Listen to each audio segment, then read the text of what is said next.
Mga senior, 8 senyales na may problema ka na sa prostate.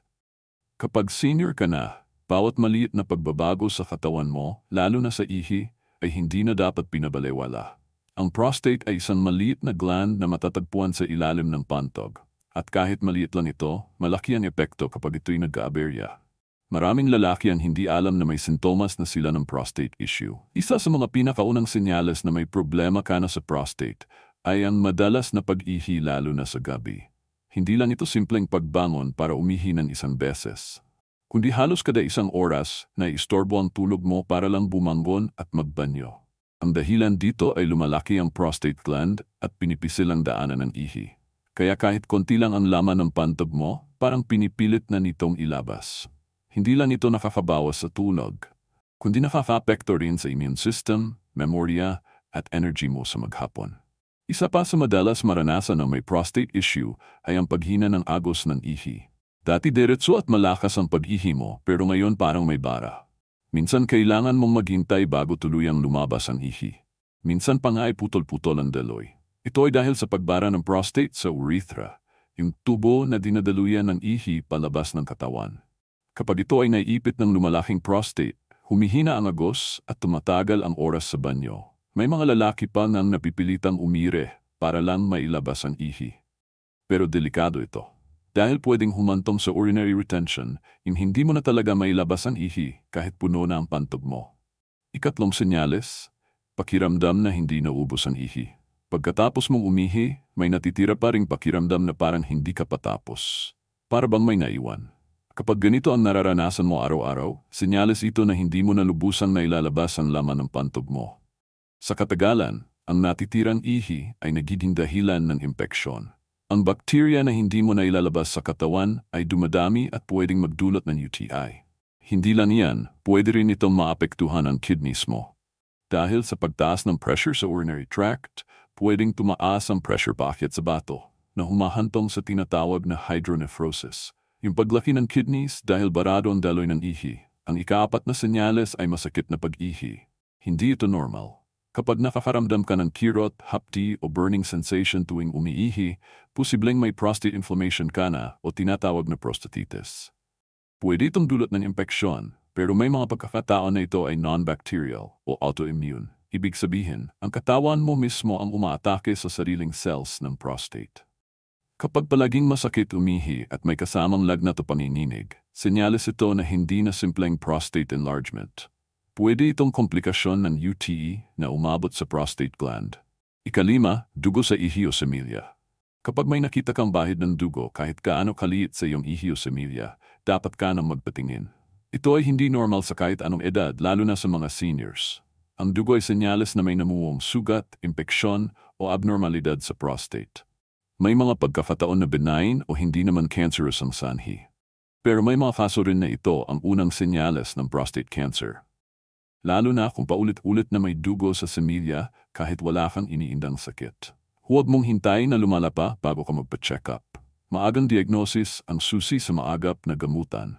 Ika-6 na senyales, pananakit ng balakang, singgit, lower back o hita. Marami ang iniisip na rayuma lang ito o muscle pain. Pero kapag persistent o hindi nawawala sa loob ng ilang linggo, kailangan itong suriin. Lalo na kung may kasamang problema sa pag-ihi. Ang prostate ay nasa bandang pelvic area, kaya kapag ito ay namamaga o may abnormal na bukol, pwede itong magdulot ng referred pain sa mga kalapit na bahagi. Sa mga advanced cases ng prostate cancer, ang pananakit ay pwedeng senyales na kumalat na ito sa buto, partikular sa balakang at lower spine. Ika-7, erectile dysfunction. Hindi lahat ng problema sa pagtayo ng ari ay dahil sa edad lang. May mga pagkataon na ito ay epekto na ng lumalaking prostate. Kapag ang prostate ay inflamed o may bara, naapektuhan ang blood vessels at nerves na konektado sa sexual function. Bukod pa diyan, ang ilang gamot na iniinom para sa prostate tulad ng alpha blockers ay may side effect na erection problems. Kapag bigla kang nawala ng gana sa sex o hindi mo makuha ang dating performance mo, kahit wala ka namang diabetes o hypertension, baka dapat mo nang ipasuri ang prostate mo. At ang ikawalang senyales, involuntary dribbling o yung patak-patak na ihi kahit tapos ka na. Minsan pagkatapos mo umihi, may ilang patak pa ring lumalabas kahit naka-zipper ka na.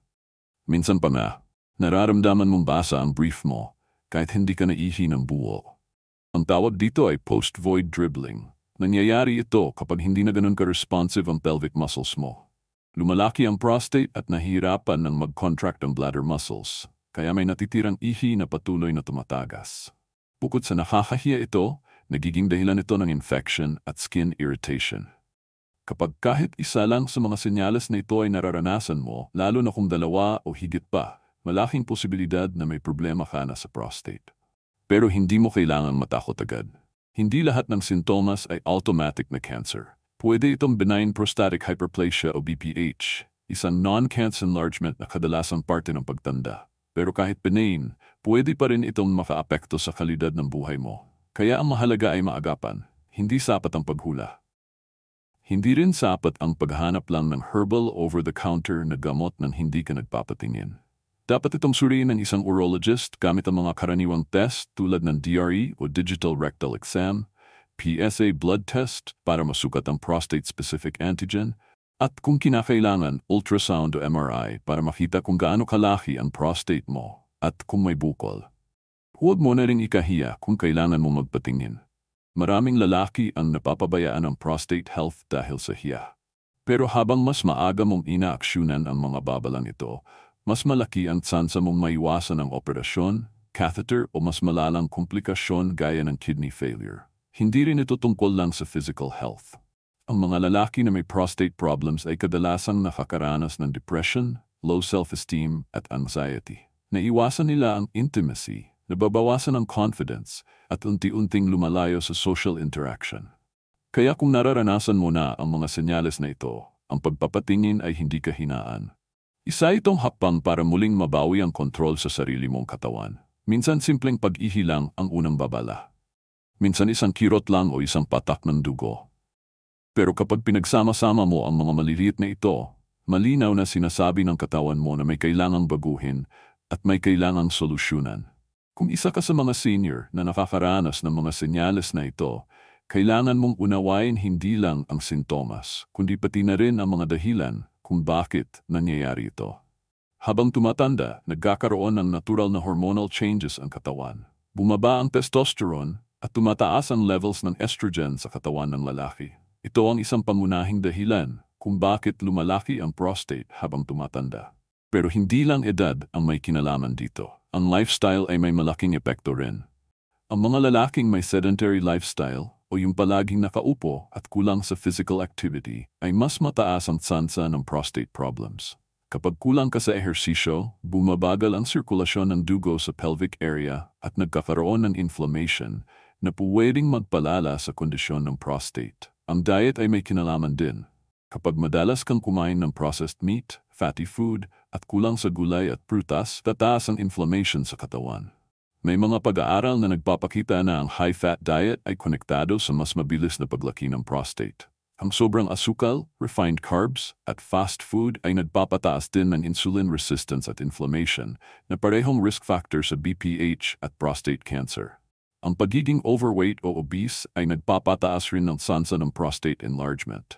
Ang taba sa tiyan ay hindi lang pisikal na bigat. Ito ay metabolically active tissue na naglalabas ng inflammatory chemicals na pwedeng magpalala sa mga kondisyon sa reproductive organs. Kapag may diabetes ka pa o hypertension, mas mataas ang overall risk mo hindi lang sa prostate problems, kundi pati sa erectile dysfunction at kidney issues. May epekto rin ang stress. Ang matagal na exposure sa stress ay nagpapataas ng cortisol sa katawan na kalaunan ay nakakaapekto sa hormone balance. Kapag hindi balansyado ang hormones mo, apektado rin ang function ng prostate gland. Kaya kahit hindi mo nararamdaman ang epekto ngayon, kapag chronic ang stress, mas mabilis ang progression ng mga sintomas. Mahalaga rin ang quality ng sleep. Ang mga lalaking kulang sa tulog o laging puyat ay mas mataas ang oxidative stress at inflammation levels sa katawan. Kung halos gabi-gabi ay nagigising ka para umihi at hindi mo na ibabalik ang maayos na tulog, unti-unti nitong naapektuhan ang immune system mo at nagpapabilis na aging process, kasama na ang paglala ng prostate conditions.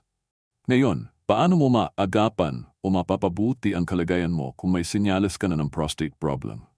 Una sa lahat, magpatingin sa isang urologist. Hindi ito dapat tinatago o pinatatagal. Huwag mong isipin na natural lang ang hirap sa pag-ihi kapag tumatanda. Hindi porket common ay normal na. May mga simpleng blood tests at imaging na pwedeng gawin para malaman ang tunay na kondisyon mo. Kasabay nito, pwede mong simulan ang dietary changes.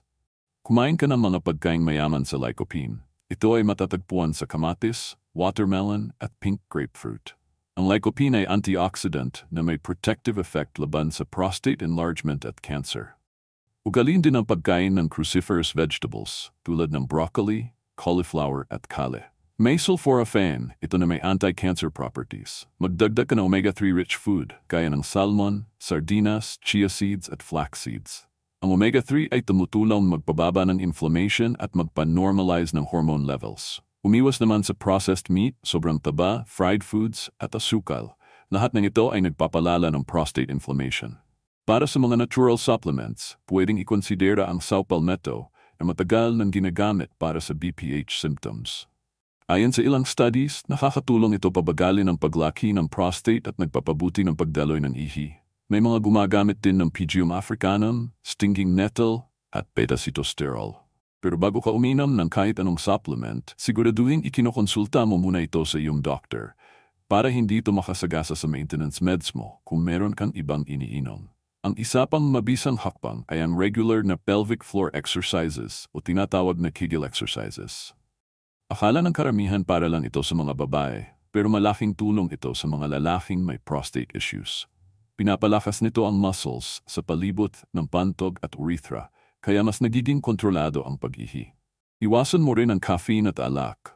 Ang dalawang ito ay bladder irritants at pwedeng magpalala sa urgency at frequency ng pag-ihi. Iwasan mo ring patagalin ang pag-ihi. Kapag naramdaman mong naihi ka, pumunta ka agad sa banyo. Ang pagpipigil ng ihi ay nagpapabigat sa trabaho ng bladder at pwedeng magdulot ng dagdag pressure sa prostate. Uminom ng sapat na tubig, hindi sobra, hindi kulang. Ang sobrang tubig lalo na bago matulog ay magpapaihi sa iyo ng madalas sa gabi. Pero ang kulang sa tubig naman ay magpapakonsentra ng ihi na pwedeng magdulot ng irritation at infection. Magandang timing ng pag-inom ng tubig sa umaga at hapon at bawasan ito pagsapit ng gabi. Kung ikaw ay may partner o asawa, mahalaga rin na naiintindihan niya ang kondisyon mo. Huwag mong i-isolate ang sarili mo o iwasan ang intimacy dahil sa hiya o takot. Ang open communication ay nakakatulong sa mental health mo at sa emotional support na kailangan mo habang ginagamot ang prostate symptoms mo. Para sa mga caregivers, mahalaga rin na hindi minamaliit ang mga reklamo ng pasyente tungkol sa pag-ihi. Ang simple o paulit-ulit na pag-ihi ay maaring senyales ng mas malalim na problema. Dapat suportahan at himukin ang regular na check-up, healthy lifestyle at emotional wellness. Sa dulo, ang prostate health ay hindi dapat ikahiya. Hindi ito senyales ng kahinaan kundi bahagi ng pagtanda na kailangan ng tamang atensyon. Kapag inuna mo ang pag-aalaga sa sarili mo, mas mahaba ang oras mo para sa pamilya, mas masarap ang pakikisalamuha, at mas maayos ang kalidad ng buhay kahit ikay senior na. Makinig ka sa sinasabi ng katawan mo. Ang mga sintomas ay babala, hindi parusa. At habang may panahon pa, habang may kakayanan ka pang kumilos, huwag mo itong palagpasin. Ang pagiging proactive sa kalusugan mo ngayon ay regalo sa sarili mong bukas. Kung nagustuhan mo ang video na to at may natutunan ka, don't forget to like and share para mas marami pa tayong matulungan. Subscribe ka na rin sa aming channel at i-click ang notification bell para lagi kang updated sa mga natural health tips araw-araw. Thanks for watching and we'll see you in the next video.